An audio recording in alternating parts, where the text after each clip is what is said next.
When you listen to conversations among watch enthusiasts about their collections, or attend a watch show full of micros and independents, dress watches are a category that often takes a back seat or not seen at all. Now, I can understand why they aren't as appealing since there are less features in the watch to talk about. It's not about how deep the watch is rated to, not about the bezel click action, not about how comfortable the bracelet is, or whether it has a micro-adjusting clasp. A classic dress watch has none of that, and I think that is the beauty of it.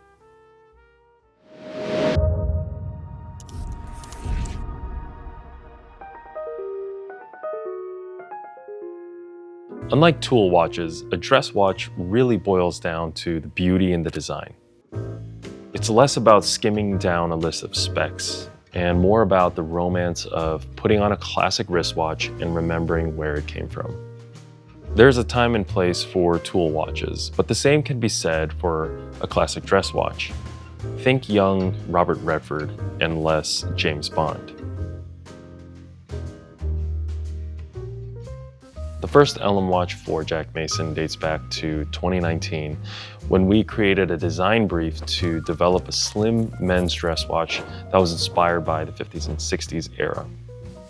I was inspired by the TV show Mad Men and felt the need to introduce a watch that was reminiscent of that time period. We carried this into our launch campaign where the imagery was Mad Men-esque. The styling was vintage and the practicality was very modern. It was 40 millimeters in case diameter, since back in 2019, that was on the smaller size. And it was powered by a Japanese quartz small second movement, making it a great grab and go watch. We designed a unique case back that was embedded into the mid case, making it very flush on the back and minimizing the thickness. The first generation Ellum became a staple in our catalog as we went on to make a variety of different dial colors, making it a watch that was enjoyed by both men and women. The new Ellum is a perfect representation of where we were as a brand and where we're headed.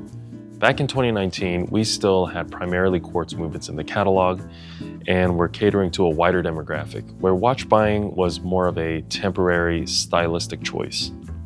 However, as many of you know by now, back in 2022, we launched the Strat-o-timer that completely changed the affordable GMT game. Since then, we've been strategically transitioning the brand to be more focused on the enthusiast and collector customer.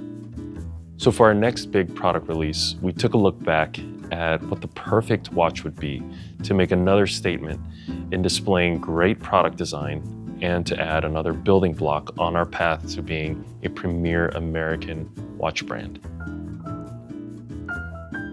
When it comes to watch design, I believe dress watches are some of the most difficult to get right. As I had mentioned before, it doesn't have all the technical bells and whistles that a tool watch has.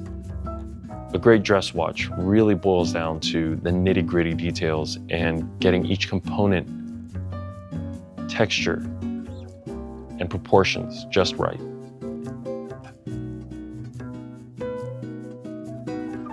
The next-gen Ellum was about refining every detail while keeping the essence of what the original design intent was. The goal was to make it leaps and bounds better than before, and to help fuel that design process, I revisited the past and dug a little deeper to find my inspiration. When you look at the dress watches of the 50s and 60s, many of them do look very similar with very small differences. The Vacherons and Piagets of the world were all producing slim, minimalistic dial designs that just oozed class and delicacy. Even Rolex, who's mostly known for the sub, had their iteration of a dress watch. It was a beautiful time period when these companies were pumping out classic watch designs that still look good, even today. I wanted to harness that same kind of appeal and was discovering what would best accomplish that. So when it came to what the main identifier would be for the Ellum, we landed on a linen dial texture. There were several interpretations of the linen dial, but the Omega Seamaster in particular really spoke to me, and I felt that this was a feature that needed to be brought back to life. Nowadays, in order to procure a watch like this, you usually need to buy vintage or pay up to a hefty price tag to get into a heritage brand that offers a proper dress watch. We took a lot of time working through every component, including the indices, handset, case design, leather strap, and movement, to put a watch together that will be an instant classic.